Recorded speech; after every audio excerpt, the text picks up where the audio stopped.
All right, and with that, I'm going to go ahead and get this kicked off. So hello, everyone, and welcome to our Grant Writer Ask Me Anything session with Bree, Lori, and Melissa. This workshop is being recorded and slides will be shared afterwards. So keep your eyes peeled for a follow-up email later today so that you can review anything that we went over today. In case it's your first time here, this free grant workshop is brought to you by Instrumentl. It's a partner workshop, and the goal of these is to essentially talk about problems that you guys are commonly facing in the grant writing world to help you solve those problems, build community, and learn something along the way. Instrumentl is the institutional fundraising platform. If you're looking to bring your grant prospecting, tracking, and management into one place, then we can help you do that. Nonprofits that use Instrumentl are able to increase their grant application output by 78% within a year of using us, and also save on average 3 hours a week for every single team member that uses us. Now with that housekeeping out of the way, I want to go ahead and introduce our three panelists for today. First up, we have Bree. Breanna Polacik is the founder and CEO of the Dotted I, a grant writing firm that helps nonprofits pave the way to a better future. She's one of only 3 grant professionally certified professionals in the state of Montana. Through the certification, excels in crafting a budget that tells a story, tugging at the heartstrings of funders, and finding those hidden gems that are grants. And so if you have particular questions around storytelling, Bree is a great person for that. Lori is the president of Fabian Consulting, Inc., and has over 30 years of experience as a professional grants manager, writer, and counselor. She has helped raise nearly $80 million. And Ms. Fabian is a specialist in outcome measurement and program evaluation and has served as an external evaluator to many regional and national conferences. And then lastly, we have Melissa Reams. She is the founder and principal consultant at Upstream Consulting, a grants consulting firm dedicated to helping health and social service nonprofits win more grants. Since 2017, she has helped nonprofits throughout the United States secure more than $7.7 million.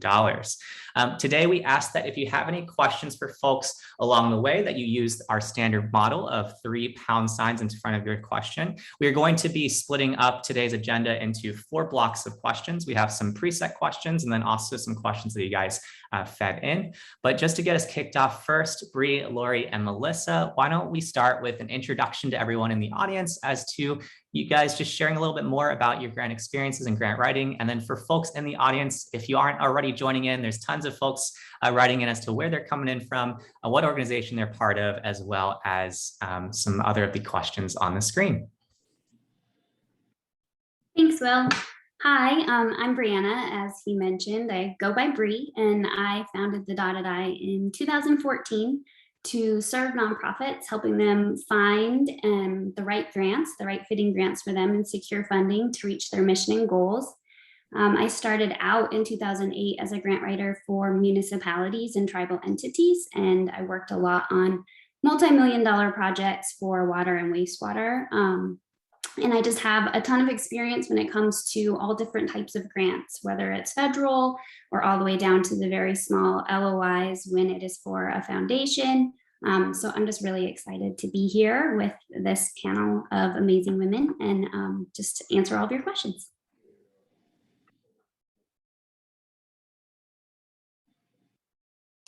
Lori? Hi, I'm Lori Fabian. Like Will said, I have over 30 years of experience, which I realized makes me, having probably been a grant writer for longer than some of our listeners have been around, which is kind of daunting. I think, like Bree, I've done pretty much foundation, corporate, government, the whole gamut. Also, as an external evaluator for federally funded programs, I find that I really have a good perspective on having been on both sides of the fence as far as writing evaluation sections and then having to implement them. I can really bring a lot of experience in that particular arena. All right, and hello everyone. My name is Melissa Reams, and as Will said, I'm the founder and principal consultant at Upstream Consulting. We're located in Savannah, Georgia, but work with organizations throughout the U.S. And I got my start in the grants world as a grant manager for federal grants and then transitioned to writing federal grants. It actually took a few years before I tried to tackle my first foundation grant. And I know that probably sounds very backwards, but I still to this day find that federal grants are a lot easier to write than foundation grants. So if you're struggling with foundation grants, maybe try federal grants. I think they're easier. But I'm really appreciative of the opportunity to be here today and looking forward to answering everyone's questions. Awesome. So with that, we're going to go over the agenda for today. Pretty much what we're going to be covering are best practices in terms of researching opportunities, helpful tips for writing things more concisely and persuasively, as well as better budgets and the best ways to complete your grant reporting. Those are going to be the themes for today's panel. So with that, we're going to go ahead and kick things off by hopping into the research process and discussing just some of the ins and outs of best pieces of advice you guys would have. And with that, that leads to our first question today, which is when it comes to researching potential new funders or opportunities, we'd love to hear what are the top 3 things that you guys always do in your processes? I'll go ahead and jump in and start. I find the first thing that I usually do is vet the agency itself. Not to paraphrase Elaine from Seinfeld, but are they grant worthy? A couple of my colleagues and I have put together sort of a vetting tool that we review readiness for grant funding, because as you know, the grant funders look at this as an investment rather than as charity. And so we have to make sure that the agency is ready. That's the first thing. Second thing is we work very hard with the agency to prioritize their funding needs. What is lacking income streams, what are some core things that they really need the funding for. And then we try to look at it from a funder point of view. Is this saleable? Is this something that is going to be attractive to a funder? So that's the second thing.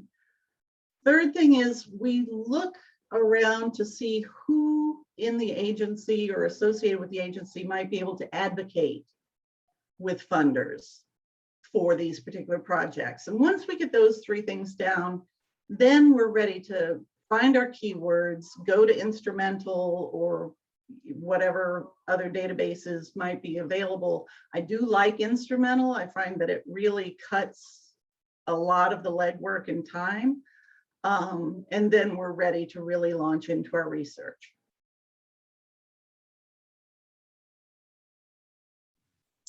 And I would add to that, on top of the things that Lori mentioned, obviously grant readiness is very important. If you're not grant ready, then you're really just wasting your organization's time and resources. But assuming your organization is ready for grants, I definitely log into Instrumentl first, because the platform really makes the things I want to look at very easy to see. And the 3 big things that I typically look for, first would be priorities. I want to make sure that the organization that I have in mind for this grant opportunity is aligned with the funder's priorities. The second thing I look for is the geographic area in which the funder has historically funded or states that they fund in. And then the third thing I look for is the grant size, because I want to make sure that the average grant size, which you can see in Instrumentl, is going to support enough of this project that I have in mind to make it really worth the time to submit a proposal. Yeah, I second everything that both Melissa and Lori just said. I think I would just add in that the reading through the guidelines when you have gotten to that step, just really ensuring that you're clear on your goals and your needs, and that they're aligning with the funder that you found with their goals for funding. Because I think one of the biggest mistakes that people do when writing and applying for grants is apply to the wrong grant, apply to a grant that's not even a good fit in the beginning. So I think this research process is so important in first identifying grants that truly are a good fit not ones that you're just trying to make a good fit. And with that, when you're using those 990 reports in your prospect research, what are some pieces of information that you find most valuable? I know, Melissa, you just spoke to some of the average median grant amounts and things like that, but are there any certain trends that you might be looking for from a multi-year horizon or things like that that you would say are always kind of sweet spots of data to look into? I really like looking at where the grantees have been in the past over several years. You know, some foundations put that information on their websites, but many foundations don't have websites. So the only source of finding that information really is the 990. And I think that looking at the specific city in which grantees have been located in the past is so important, because I found that sometimes foundations will state that they fund throughout a state or maybe a couple of states. But when you look at their grantee list, they've actually only ever funded in maybe 1 or 2 cities. So knowing that up front helps you do a little bit more research. Definitely connect with the funder. I always recommend that anyway. But that should give you an idea as to whether or not this is a good fit, which goes along with what Bree mentioned earlier. Yeah, I would also say I look to see what types of organizations they've been funding. Are they similar organizations to mine, or are they, you know, way different than what they're actually saying they like to fund? And another thing, coming from, you know, Montana, I feel like everybody knows somebody, and I really do feel like it is a small world, right? So I like to scroll down and see who's on their board, because it always lists their board members. And then I'll go back to the board of whoever my client is and say, does anybody have a connection with anybody? You know, if it is somebody that we're trying to approach. And more often than not, somebody from the board will say, oh, my friend knows so-and-so, or we're related to this person. And then it's just a really good way to get an introduction to an organization. I agree with everything that both Melissa and Bree just said. Another thing that I find really useful in the 990s is the size of the various grants. And I get a much better sense looking at their actual grant roster as to what kind of average size of grant do they give to organizations like mine and to projects like mine. You know, their grant range might be $3 million to $500. So finding that sweet spot is really important. And a lot of times the 990 is the best place to find it. And then when you guys are actually reaching out to these potential funders, let's say you started with that list, you've pruned it down to a few. What questions are you guys asking potential funders before you actually apply for that grant opportunity? You mentioned, Melissa, for example, making sure you're just grant ready, right? And so what are some potential ways or strategies that you guys have used in the past to prime the funder to see if their openness to your application as well? And do you have any great questions to share to the audience? I would say one thing is what not to ask. I would make sure that when they have all of this information on their website and in their guidelines, I wouldn't call and ask questions they've already answered. That is something that I think shows them, if you call and ask a question that maybe specifically aligns to something you're offering that might not be clearly answered in their guidelines, it's the opportunity for, you know, a short introduction, not to get into a huge conversation of persuading them to pick you, but you know, just making sure that it is a good fit by asking, hey, this is a brief overview of the program we're offering. It seems like it aligns with your goals, but I just want to double check before we approach you. That would be a question we'd ask. Yeah, absolutely. I find that sometimes when you're calling, if you start out with, I've done my research and, you know, that's, don't start that way. They assume that you have done your research. And if you haven't, shame on you. One of the things that I start with is first I ask permission to speak about my particular proposal before I launch into anything. That's just common courtesy. Another thing that I find I want to ask early on is, are they currently entertaining applications from agencies that they've not funded before. Because no matter what they say on their website, internally, there might be things going on. They might say, no, we've really allocated up through, the next year or two, but come back to us. And finally, I often ask them for whether or not they have any suggestions as to how we can make our case best to the trustees.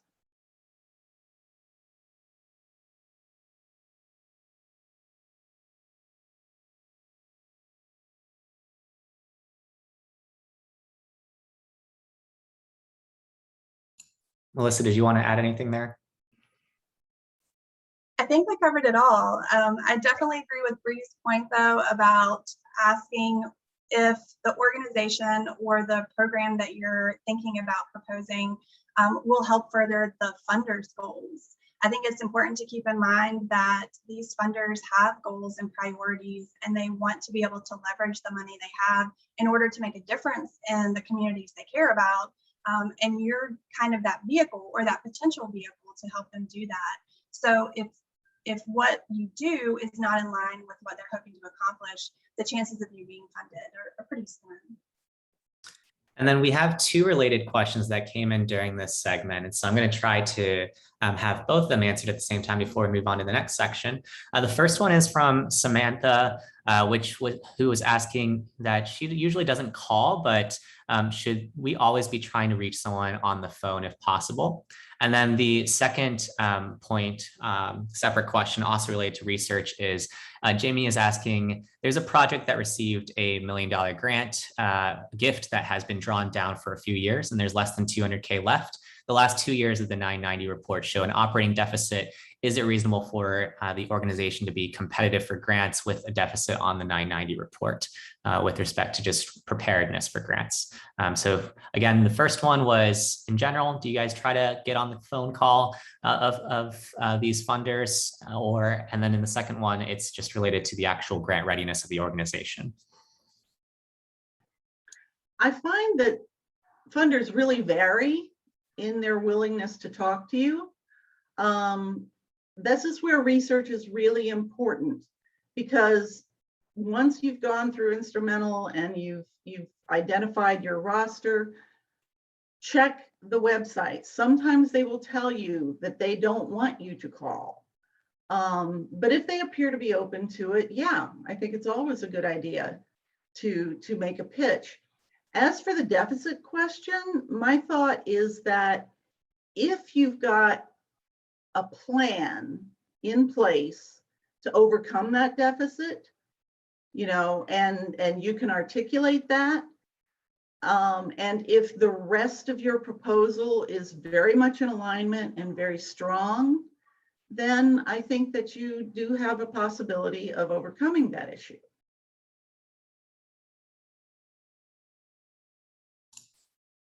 Cool. With that, we're going to go ahead and move forward to the actual grant writing process. So let's get into the nitty-gritty there. The first question that we have is, with all the applications featuring character limits now, it can be really hard to communicate what you want in the allotted space. So what are some of your guys' favorite tips when it comes to sharing ways to write more concisely in your proposals? I think one way to do that, Will, is to look through your narrative and see if you're writing in the active voice. Writing in the active voice is always the best way to write grant proposals. But just in case, you can go through, because typically if you're writing in a passive voice, that uses up a lot of words and a lot of characters that aren't needed. Another thing that I like to look for is the word that, T-H-A-T. We use that word a lot in the English language, and most of the time it's not really necessary, so you could probably delete those. And in absolute desperate cases, you can delete the Oxford comma. That was some good advice, Melissa. New ones that I haven't shared before. Definitely something that I run into is on our team, we'll have somebody else on our team, because there are 4 of us, and we'll have someone take a peek at it. So maybe asking somebody else that doesn't know your organization so well to see if you're repeating yourself. I think sometimes there's a lot of repetition. We're trying to get the same point across, and we're saying it multiple different ways in the same paragraph. So just kind of looking at it from, a 10,000 foot view, what are you really trying to say? And are you saying it multiple times where you could accomplish that with one sentence instead of multiple ones? Yeah, I agree completely. What I like to do is before I get started, to really summarize what my argument is in just a little paragraph, just a few sentences, not necessarily to put in the proposal, although I might, and also to include the whiffums for the funder, the what's in it for me in that summary, just to keep me focused on exactly what it is I'm trying to write and try to eliminate anything that doesn't directly contribute to that argument. To that end, I like to use really punchy topic sentences for each paragraph because, like you were saying, Bree, so often you can just kind of say the same things over and over. Whereas if you sort of summarize what you're trying to say at the beginning of each paragraph that ties into your argument, then you can just fill in whatever detail you need to make that point. Melissa, I liked your idea about looking for that. What I usually do word searches for is I try to eliminate unnecessary prepositional phrases, which automatically puts you into active voice. So I do a lot of searches on of the or in order to. You really don't need the in order. And what I'd add to that is, from a tooling standpoint, there's a great site called hemingwayapp.com that you can input your writing into, and it'll also identify those complex sentences and things like that to help you in simplifying your writing. There's a little bit of a side chat in the Zoom where people are fighting for their rights for an Oxford comma for that. The next question Oxford we have, comma forever. The next question we have is digging into another side of the writing process. What methods do you or your team use to write more persuasively in your grant applications? I feel like, Bree, you have a lot to say here from a storytelling standpoint. I'd love to hear your input there too. Yeah, I think one of the things we often get asked to speak on different things. We're actually speaking at the Grant Professional Association conference this year. And what we're going to be talking about is using creative writing skills into your application. Because I think what we kind of forget is there are people on the other end, people like you and I, reading these applications, and they're reading many of them. And so we like to change up the sentence structure, have a couple of shorter and then longer, really making sure that there's a cadence and a rhythm to the reading where it's easier for the reader to follow the flow. So we'll start with the initial application of what's most important to get, what message across. But then also we'll go back with revisions in a way of like, now how can we make this more enjoyable to read?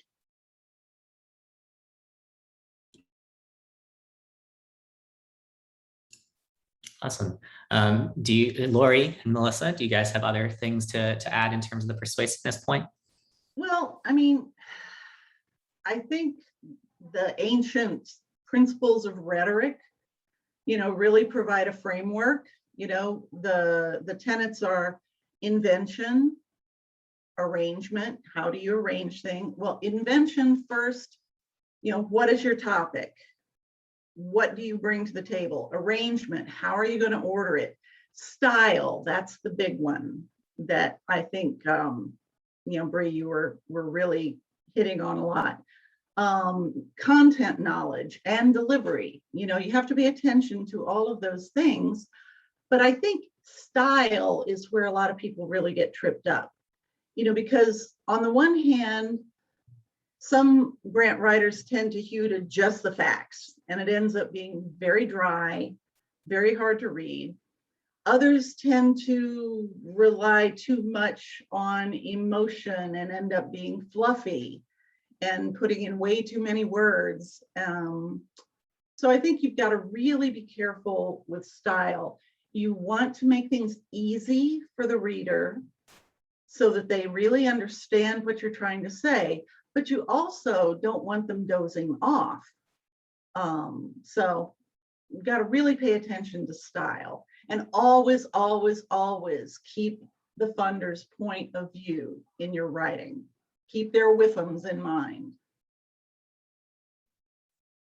The only thing I would add, Will, because I wholeheartedly agree, I think stories, client experiences, quotes, those are always great things to include. My personal favorite section to write is the need statement. And one thing I often see is need statements that don't have any facts to go along with it. It's just anecdotal information, which may be true, but it's really important to use citations in some way, shape, or form in your need statement and throughout your narrative as necessary to show that this is the reality. This is the need, the proven need in our community. And this is why your dollars as a funder is going to make such a huge impact in our community. Because when they can really see the true need, that can be a little bit more compelling to make them want to support your organization. And I think what you just shared there, Melissa, relates really nicely in flowing to our next question, which is, if you guys were to give one piece of advice to someone who's struggling to write an effective grant narrative, what would that be? Well, I always recommend that organizations write a standard grant proposal before they ever try to write a grant application, because when you're writing an actual grant application, you're up against a deadline and the questions are so strange sometimes. And so it can be very difficult. But if you have a standard proposal already written, then you have narrative that you can start pulling from and modify as necessary. But the second thing that I really like to do when I'm struggling, especially with those weird questions, is just take a walk. And you could just take a walk to clear your mind, or you could actually take a notebook and a pen and start jotting down some ideas as you're walking. I've written a lot of grant narrative walking around the block, so it's very effective. I would second with Melissa on, we have what we call our grant answer guide. And with each of our clients, we answer all of the most frequently asked questions from funders, so that we aren't under a deadline to really suss out exactly who we are and what we do, what are our goals and objectives, because then you can take that and put it into different applications and then really spend the time tweaking it to make it fit each funder's need. So I would say starting with, having a lot of it already prepared is number one. But when we get stuck on some of those difficult questions, which sometimes is the need statement that Melissa loves, we start with bullet points, and kind of back to what Lori was saying, like just writing the basic 3 sentences or so about what it is that we're asking for or what it is that we're doing. So we'll just start with bullet points, like what thoughts do we need to get into this answer? And then we'll take those bullet points and turn them into sentences, and then take those sentences and turn them into paragraphs. And then we'll go through that entire paragraph and edit it down. So we like to call it, like bite-sized chunks. Just start with the first bite. Awesome. That leads us to our next question, which is, do you or your team have a framework? Can I just add one thing real quick? I think the one thing that often gets missed is, don't assume that your reader knows anything. You've got to connect the dots for them. Tell them exactly how your program meets the requirements. Don't assume that it's obvious. And connect the dots between the need to the activity to the outcome. Don't assume that it's self-evident. Sorry. Yeah, no worries. That leads us to the next question, which is, do you or your teams have a framework to ensuring a grant proposal stands out? And if so, what's in that framework? And I think that kind of also will relate to an earlier question that Yvonne had in the chat, which is, do you guys use a decision matrix in your guys' grant seeking process? And if so, when and how do you guys use those sorts of tools? So you guys can kind of connect it in general in terms of your process and your frameworks.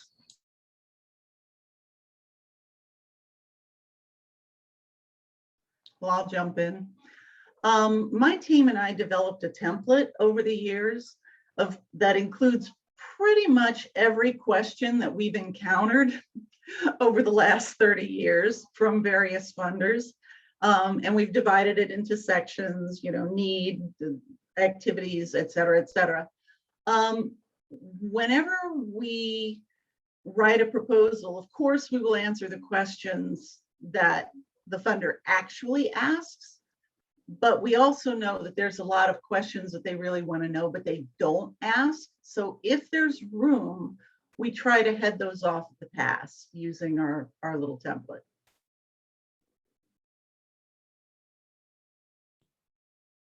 Yeah, like Lori said, we have a template that just really gives the organization the time to think through some of those questions. We run into organizations that are like, well, this is who we serve and this is what we want to do. And it's like, okay, now let's learn about how you do it. And they say, oh, well, we offer this program. And it's like, well, what does your program offer? Who does it serve? How many does it serve? And so all of those things take a lot of time to make sure that you've answered in detail. And so having them answered as detailed as possible gives you the freedom to dial it back and edit it in a way that works with each of the funders' needs, but that you're not spending all of that time on every single application creating it from the beginning. So templates are key.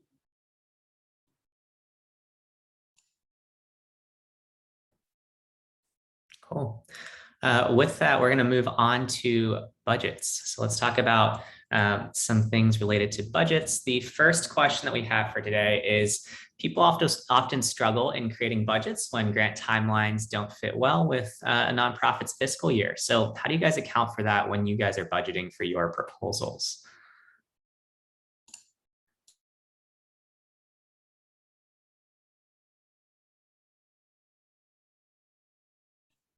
Maybe, Will, if you could clarify a little bit more, because I think when I'm hearing this question, it's saying that maybe they have a program that would be offered, throughout July to the next June, but the funder is, the calendar year. Is that kind of what it's asking? That's exactly what the question is, correct. Mm-hmm. Okay. So sometimes we have clients who are offering something that goes within the school year.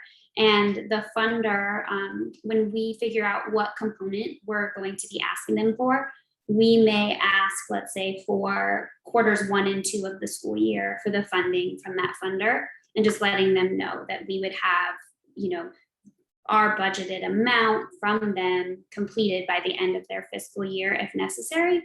But I don't often run into that with foundations that it's an issue. Typically, they understand that some of these programs take 12 to 18 months to complete. So as long as you're starting it within that allotted time, they're usually fine, as well as you're communicating with them the timeline of your program. So having a clear timeline so that they understand, I think, is important.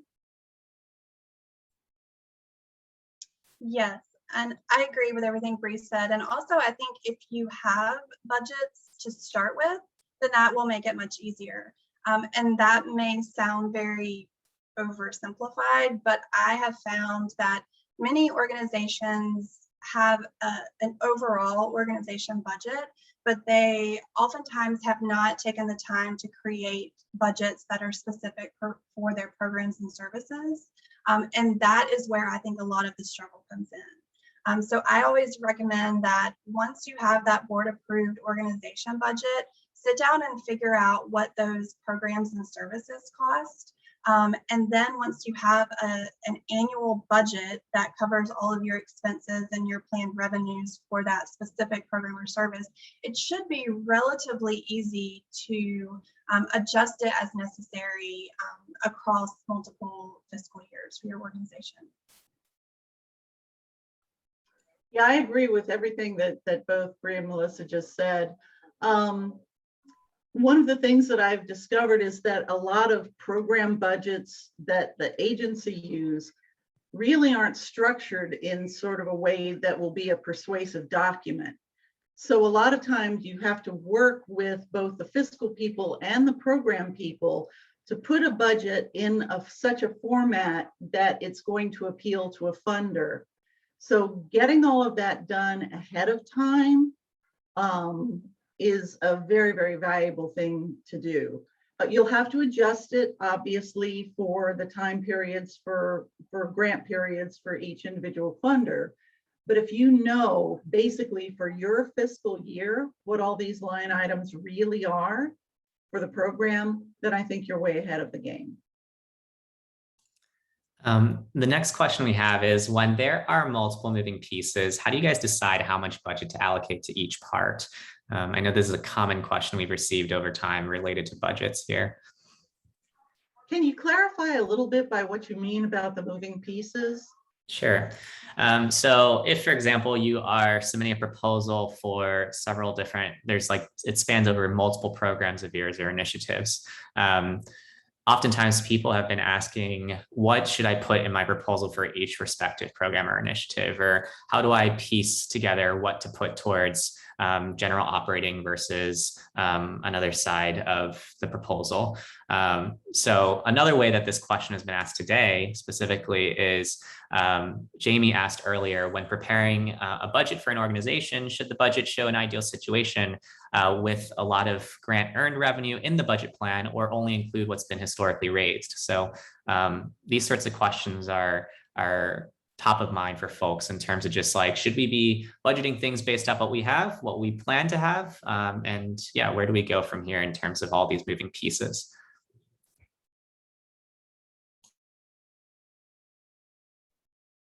I think the most common moving part, if you will, that organizations struggle with is personnel. Because, and especially for smaller nonprofits, that you're doing, you might have one person and they're running all the programs and the organization, right? So in that case, I always recommend that you do a time study, whether that's 1 week, 2 weeks, an entire month, so that staff can determine how much of their time is allocated to each of the different programs or services. And sometimes that can help determine how much money needs to go in each of the various budgets. So you know exactly how much things cost. And also with regards to programs and services, really going through and thinking about all the things that you do and everything that's required to run a successful program. That might be paper or markers or your travel, gas expenses, anything you need.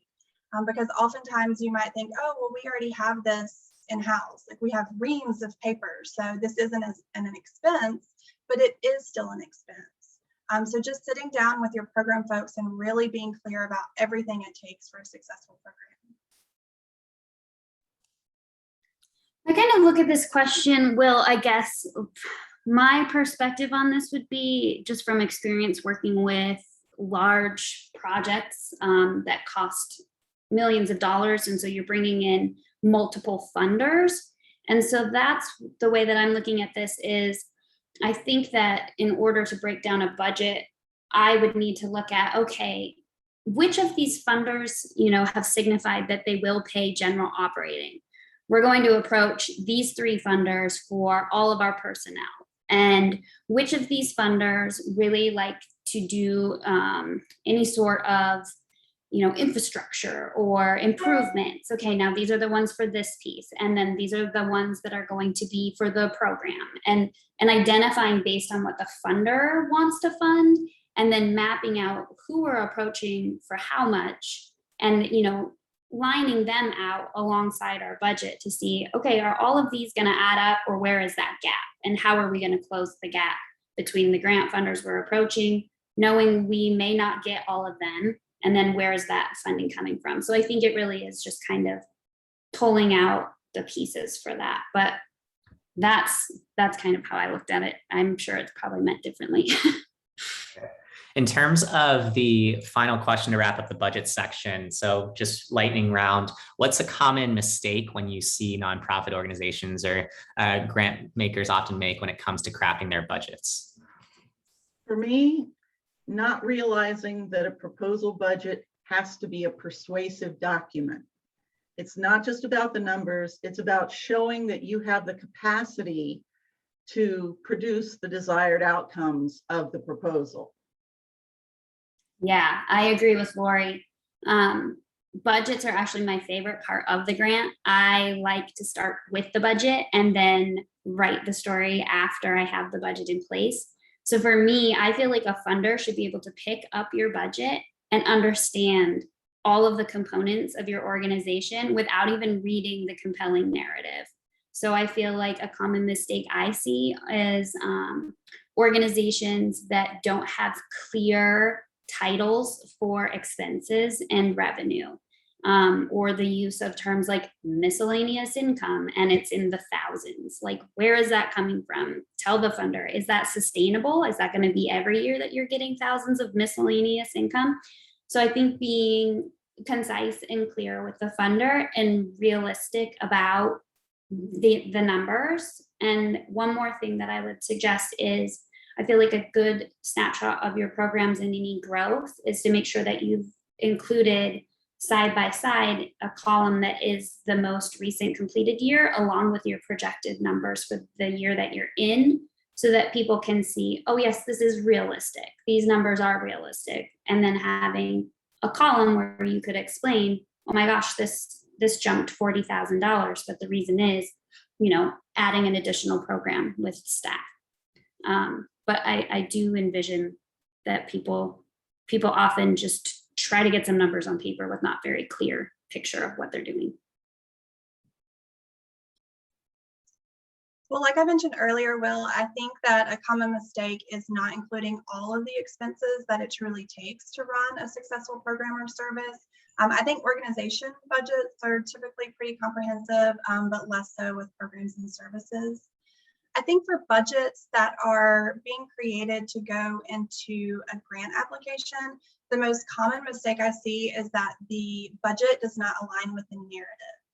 Oftentimes, someone will add something into the project description.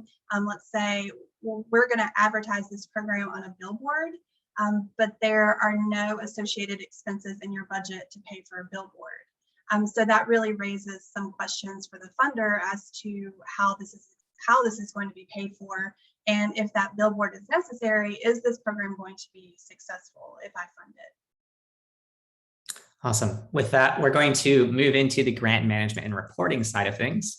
So the first question we have for today is, what is the most valuable information you keep track of when you're managing your grants that you're working on and the grants that you will manage that you may work on later on?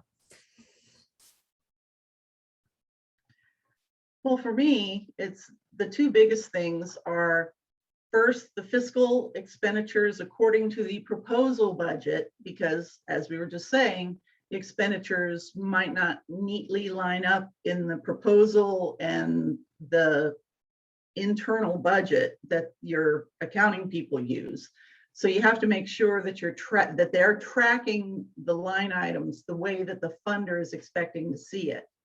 And secondly, all the indicators for the performance targets, all the data or anything that you've promised, all the targets that you've said, the outcomes, the outputs, the level of activity and effort, all of that. Stay on top of that. Amen, Lori. I think tracking it all along is so important because the other thing I would add to that is deadlines. I put any deadline as soon as the grant has been awarded. When are they going to want this report from me? I put that in a calendar, right? So knowing when that's coming up and then giving myself time on my calendar 2 weeks in advance, or how much overtime you need in advance notice, so that you can be putting this information together and getting it in on time. Because I think, showing the funder that you respect their rules and getting them the information that you promised on time gives you that opportunity to be funded again in the future. I would add to that, keeping track of challenges, lessons learned, and successes, because those are pretty common things that funders want to know about when you're reporting. And oftentimes it's hard to remember once you're at the end of a grant year, well, what were some of those challenges that we had, and what are the lessons learned, and how did we make modifications to the program to adjust accordingly? So if you keep track of those throughout the grant period, it will be a lot easier to write your reports at the end of the year. Awesome, kind of like a journal of sorts. And on that point, that leads to a merge of this next question as well as a question from the audience from Yvonne, which is, do you guys have any top of mind tips and tricks you can share for when it comes to saving time in grant reporting? And also, what software systems do you guys use when it comes to grant management and things like that?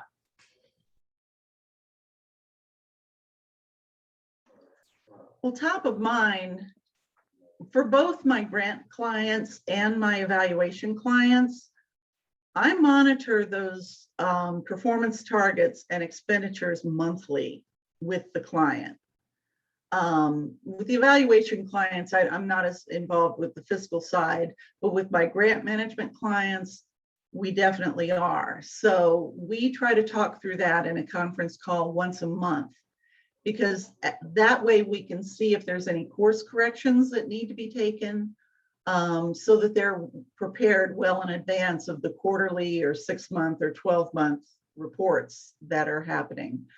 As for software for grant management, I calendar things. I use Google Calendar, which I share with my clients as far as, you know, what we should be working on right now. Other than that, I mostly just use, I think Instrumentl. I'm starting to use Instrumentl in that capacity, because there's a lot of features that are very useful for that. And also just our own Excel spreadsheets and stuff that we've developed over the years. Yeah, I agree with Lori. A lot of the same things. I would just say one of the things we run into with reporting is people being like, oh, I don't remember what we said in that application, or where are all the components. And so just making sure when you are writing these applications and all of the attached data, that you're organizing that in a way that you can access that again easily. So whether that be, you know, through Instrumentl or a different place, we use Google Drive, just making sure all of our folders are in one place and easily accessible. But I do think using Google Calendar is how we get reminded, but I do know Instrumentl has a great feature to remind you. I think that's just the biggest thing is calendaring things out so that they're not shocking to you.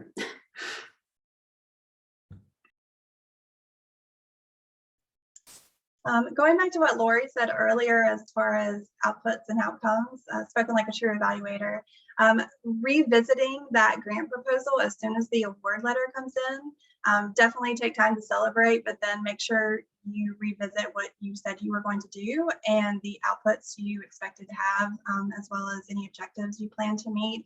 And if you don't already have a system in place, so data collection methods and data storage methods, make sure those are in place, because it's very difficult, if not impossible, to pull data once you're a year into a program. So if you do it up front, then it will be a lot easier and will save you a lot of time when it's time for your grant reports. And on that point of just some of the points made on Instrumentl's management side of things, that's something that we definitely can help you with. In case you aren't aware, Instrumentl essentially brings everything in terms of grant prospecting, tracking, and management into one place. So if you actually want a tool that is always looking for active opportunities for your nonprofit, as well as a place for you to store all of the opportunities you're actually pursuing and the things you plan to do, then you can do all of that within Instrumentl. And what you'll get is you'll get a dedicated tracker. So what that tracker is going to look like is it's going to look like this, in which you're going to be able to digitize any old school spreadsheet that you might be using right now and import that into Instrumentl when you create your account by just going to this add new and then upload many option. And then once you upload that into Instrumentl, we will auto track all of the deadlines that you input in here. And anything that you're finding on Instrumentl, we will also roll all of that data into a weekly notification in which you're going to get notified of all the tasks and the deadlines that you have coming up around your grants. So what this allows you to do is it allows you to essentially bring your entire workflow into one single place, in which, like, for example, with this healthy relationships and community grants, I can add in different tasks, and I can do all the things around like the actual proposal. And within Instrumentl, I can upload the final proposal here in terms of the document library. And then I can also track how I've done in with this particular funder over the years as well. So if you're trying to bring in some of the many workflows that people have in terms of like a Google Calendar coupled with like an Asana and or a Notion and things like that, you can do all of that actually within Instrumentl. So that can be super helpful as well. And then the other thing I wanted to share before we open up to some of the submitted questions is some of the updates that have been released on Instrumentl as of this week. So this will speak more directly to some of the points that were made earlier on in the prospect research, as well as in the evaluation of good fit funders. But essentially, anybody that creates an Instrumentl account now on your 14-day free trial, you're going to get a preview into our new Plus plan. And essentially, our Plus plan is going to help you identify the key trends about particular funders that you might not be able to figure out really easily from just old school 990 reports. So what you can tell here, for example, is I'm looking at the Cliff Bar Family Foundation, and I'm able to identify what their giving average and median has been over the last few years. I'm also able to now look at a grants amount snapshot. So we're going to look over a multi-year time horizon and answer that direct question that was mentioned earlier on this panel in terms of, hey, what is the median grant that is given from this person, as well as the min and the max, and what is the actual distribution of what those grants look like? So when it comes to finding those data points that evaluate whether or not it's a good fit funder, this new feature release is going to be really helpful for you. And anybody that's a current Instrumentl customer as well, you are going to get notified in terms of a free trial we'll be giving everybody for that as well. And so stay tuned for that. But essentially included in this update as well are things like being able to flag in, oh, who's a new grantee versus an existing grantee, and what are those trends over time, right? And so you can see the receptiveness, or what we call the openness to new grantees from a funder over a multi-year time horizon. And so these are all things that were pretty much released this week, and we're going to be continuing to add in more in the coming weeks. And so definitely stay tuned. And if you've been waiting or on the fence for whatever reason, now is the time more than ever, because this will actually help you really quickly dig into each of these funders at a micro level. And then you'll also be able to see things like the giving by NTE codes. That way you can tell specifically what are the most common areas that this funder is funding. So these are all new things on Instrumentl, and definitely things to keep an eye out for as you continue to check things out on our end. And with that, I'm going to open up to some of the questions. But before I do so, if you've never signed up, I'll leave a link in the chat where you can go ahead and do so. Like I mentioned, for customers, we're going to be sending you a follow-up email when our full release is out of these new features. And then you can save $50 for attending today with the code AMA50. One of the questions that we had in preparing for this workshop, though, is we had a question earlier today on what kind of wording would you guys recommend to include in proposals to acknowledge organization's sizable endowment, but wanting to preserve those funds to ensure the sustainability of that nonprofit. So this nonprofit has a policy in place that allows for a restricted annual drawdown, and they're curious how they should word that as they are applying to new grants this year. And this is from Christy earlier today.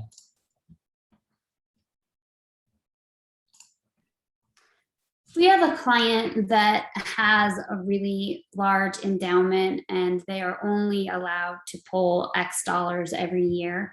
And when you provide their annual operating budget, that line makes, funders say, okay, no, they're set.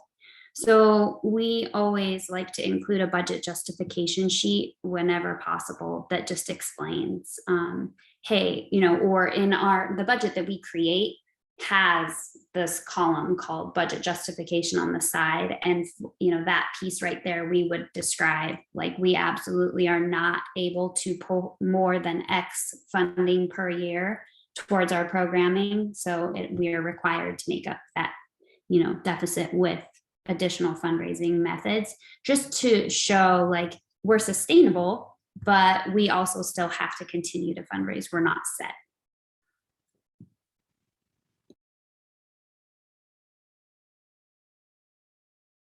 Awesome. Another question we had from Tracy is, what ratios do foundations look at as indicators for determining need? So for example, what percentage of staff to professional salaries, pro salaries of operating budgets do they want to see?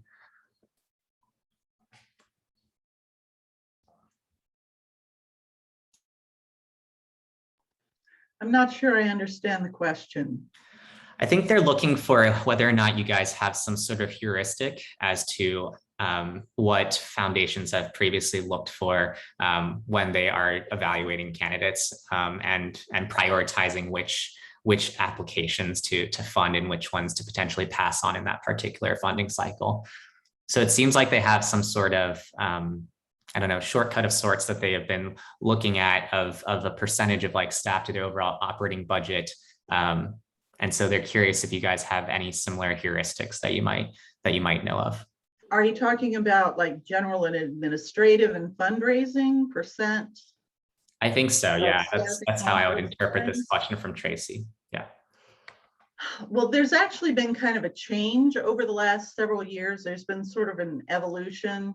For a while, funders were looking at the lowest possible G&A costs, general and administrative and fundraising costs.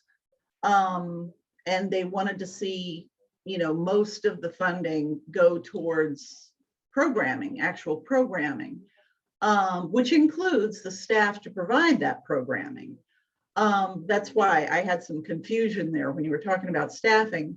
However, there's really sort of been a shift because they realized that organizations were sort of eating their seed corn if they were not investing in making sure that they had the infrastructure and the sustainability to keep things going. So I don't think there's really a magic number. So I think you just need to make sure that you can justify all of the expenditures that you have. Some organizations, almost their whole budget is going to be staffing, whether it's program staff. Some that are umbrella organizations are going to be almost all administration. You just have to know your funder and their priorities and be able to articulate why each of those line items are important. Alexandra asked earlier, what are good evaluation measures when programs have to do with human services or mental health?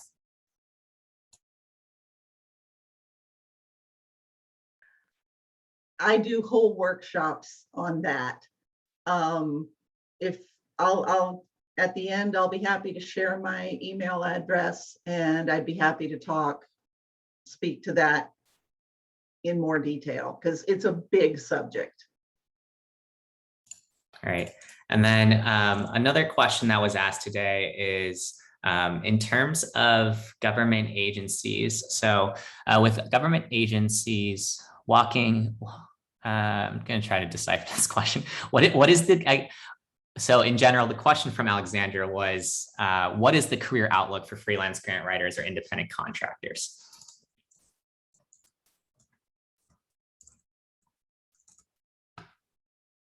Grant Professionals Association releases survey results every year, and it has a lot of information about numbers of consultants and average salaries and things like that. Just anecdotally, I think the outlook is good. I've been very busy, fortunately, even throughout the pandemic, and I think that organizations have a need to have extra support. Even small organizations, so that the executive director can pull themselves out of always having to be the one to deal with grants. So I think that the career outlook is good, hopefully. Another question we had from the audience today is, do federal evaluators prefer client narratives in the needs section or just statistical data?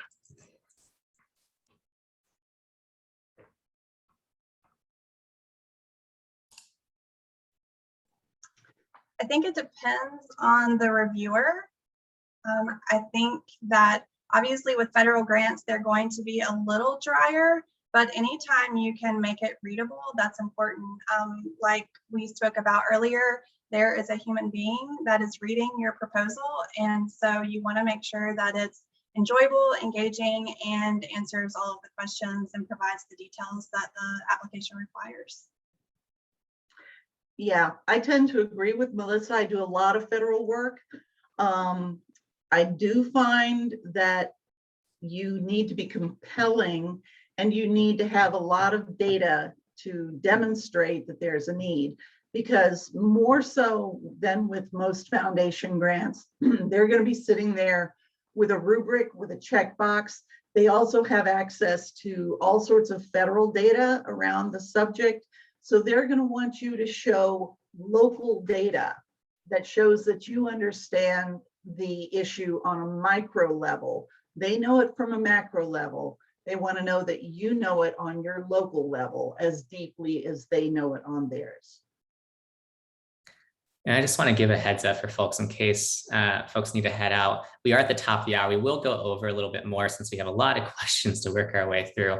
But in the case where you did enjoy this session, we will be back next week for our normal calendared programming as well. We'll be covering 3 ways to stand out in your grant applications and win that grant. Margaret Brazda Poirier will be returning for us at that time. So you can check out our events calendar for that.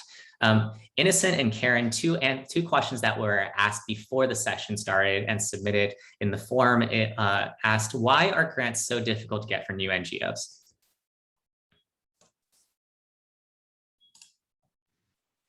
I'm happy to address that one. We work with small to mid-sized nonprofits, and typically a lot of them are newer, and newer is anywhere from 1 to 3 years. I think 3 years is starting to be a more established nonprofit, in my opinion. And so I think what they're really looking for, funders are really looking for, is to see that you can remain sustainable. I think a lot of them are afraid to donate to an organization that may not be there next year. So I think like the most important piece is, if you are approaching funders and you're new, really being clear on your plans for your future and how you're going to get there, right? Not a lot of answers I see sometimes are, well, we're going to fundraise the remaining $100,000 that we need. And I think you need to be a lot more detailed than that. How are you going to fundraise it? How promising is it that you are going to get that? And yeah, just being really clear that you sat down and truly thought out a plan on how to remain sustainable. Awesome. Yeah, I'll second that. And again, it goes back to the point I made earlier, is that funders are looking at this as an investment. It's a social investment. Their return is in social good rather than a financial investment. And frankly, a lot of new NGOs are riskier investments. So that's why I agree with you, Bree, completely. You have to show them that you're a good investment, that you have the capacity to do this, that you have the resources lined up to keep you going so that they aren't throwing money into a money pit. Great. And then Elizabeth also asked, our organization has not done much to serve the community in the last year, but has revised our programs. How do we attract funding for an organization that was in the midst of revising its programs prior to the pandemic?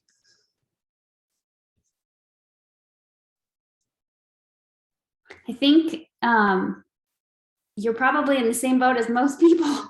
A lot of people had to revise their programs because of the pandemic. So even if you were revising it prior to the pandemic, I think that a lot of individuals or nonprofits are approaching funders with explanations of why things look different or are going to look different. So I think, again, it just comes down to clear communication as to your goals, objectives, and how you're going to get there. Not so much just a story of how you'll get there, but true data on how you can make what you're promising in your programs happen.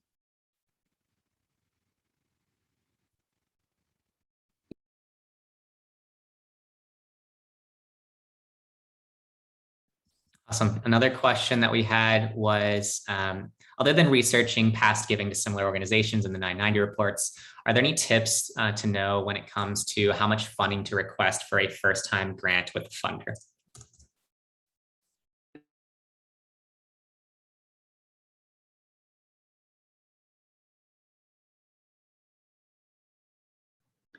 I think the 990s are really the best place to look. You know, and looking at their previous track record with similar organizations, similar programs. You also want to look at your program against that. If it's your first time approaching this particular funder, you might not want to reach for their highest range. You know, you might want to start with something a little more modest. But the 990s and of course Instrumentl, which summarizes a lot of that 990 information, I think is really the best place to start. And I would add, it really depends on the overall cost of what you're proposing. Most funders are not going to want to fund a large percentage of any one thing for an organization. So, you know, if your program is 100,000, you don't typically want to ask a single funder for 100,000. So that's something else to keep in mind. A question that Teresa had is, what is the best way to answer the question of how you will sustain your project beyond seeking additional grants?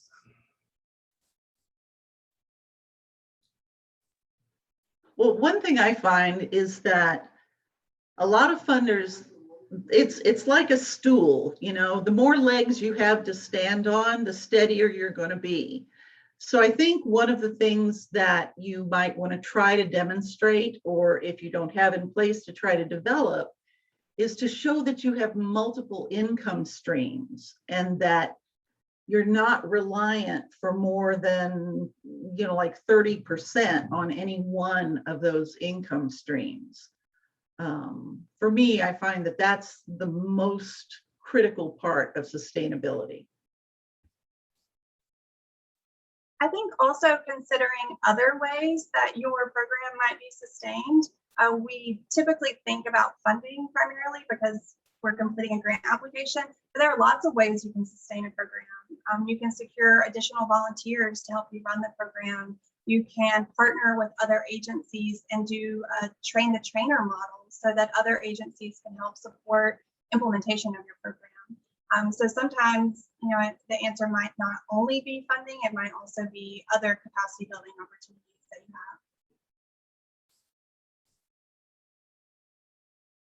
Yeah, I think both of those were excellent answers. And I would add a little bit more onto Melissa's, which is what I'm sure she was meaning as well, but also partnerships, right? How can this funding allow you to then create partnerships and have a bigger reach?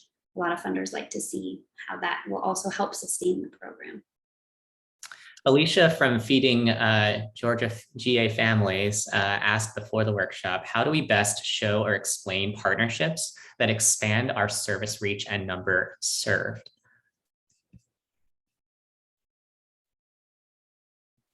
I kind of thought about that one because we got to see it before. If possible, I always feel like some sort of an image is helpful. So maybe like an organizational chart that shows who's doing what organization and who they're serving, something that makes it really easy to understand each of the components. Other than that, I would say just a really clear narrative around, you know, what each person's what each organization or partner's responsibility is and the impact that they have. I agree completely. The one thing that I would add, if you can attach memoranda of understanding, really strong MOUs that really spell out who's doing what, where, when, how, and whether there's any money exchanged. If you've got that lined up, and you can attach that to your proposal, or you can include some of that information in a proposal, but actually having the signed MOU by both partners is really, really strong. And also the length, if you can articulate how long and in what capacity you have been partnering. I mean, wishy-washy letters of support, everybody does favors for other people, like writing those. That, you know, funders can see through paper partnerships. So try to make sure that you really give the detail that makes them understand this is real.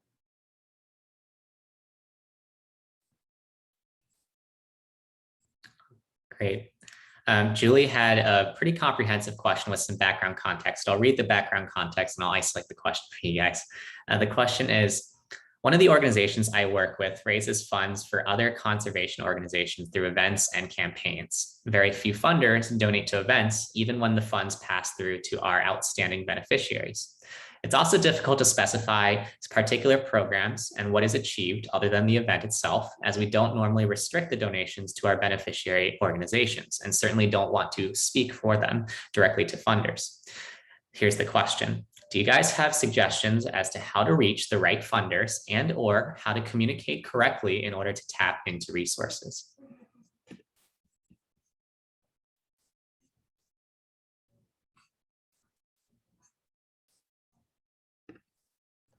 I gotta say, this is a tough one. For one thing, because I can see where you don't have outcomes to report. I can see why it would be difficult to find funders, because for one thing, you've got the hazard of potentially stepping on your beneficiaries' toes. You know, you could be going for the same grant funders that they are. So this is a very difficult thing. I'm wondering if grants are even the best way to go with this. I would say individual donors, corporate sponsorships, local corporate sponsorships. You know, a lot of times they'll use their marketing and community, you know, community relations budgets for this kind of thing. I think might be a little more fertile ground than grants. All right, so that'll lead us to our last question we'll take today, which is from Wendy in the audience, which is, how do we know what are the questions the funders don't ask? What can I do to sense that based on past funded projects? Thank you. So essentially, are there any questions or ways to parse out, like, what are the things that they might be looking for that they might not have already asked publicly?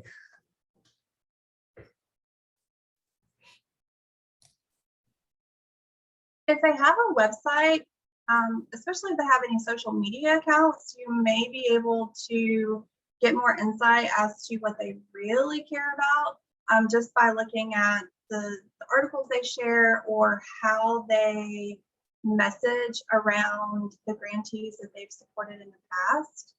Some of that might clue you in to what they really care about. Other than that, you know, always relationship building. If you're able to make a connection with the foundation or a board member is able to make a connection, that's always the best way to get insight. Great. With that, we're going to close things out. So what is the best way for everybody to contact you or stay in touch with you all if they have further questions specific to something that you guys may have spoken on?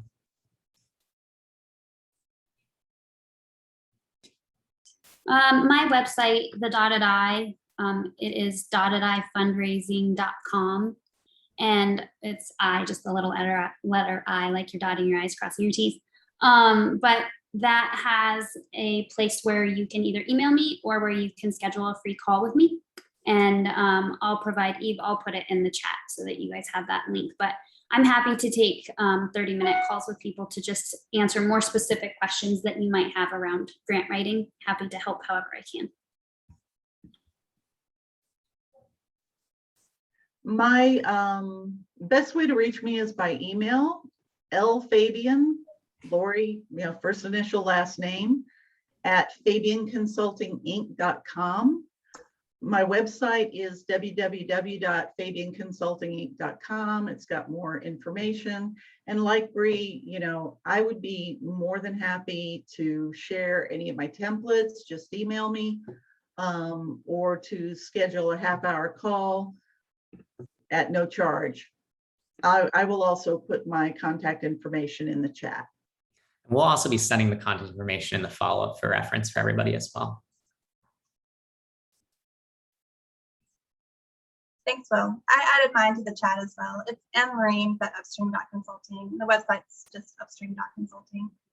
There's no .com.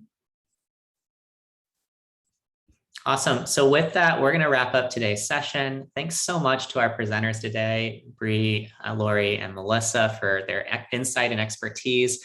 We will be sending this recording later on today, along with the transcription within the next week or so, in case you may have missed an earlier part of today's workshop. In the case you want to join us next week, we will be back next Wednesday. And so feel free to check out our events calendar for that. We'll look out for your email for follow-up contact information for all three of our panelists today. And thanks so much for joining us for this Instrumentl Partner Workshop. See you later, guys. It was a pleasure. Thank It you. was.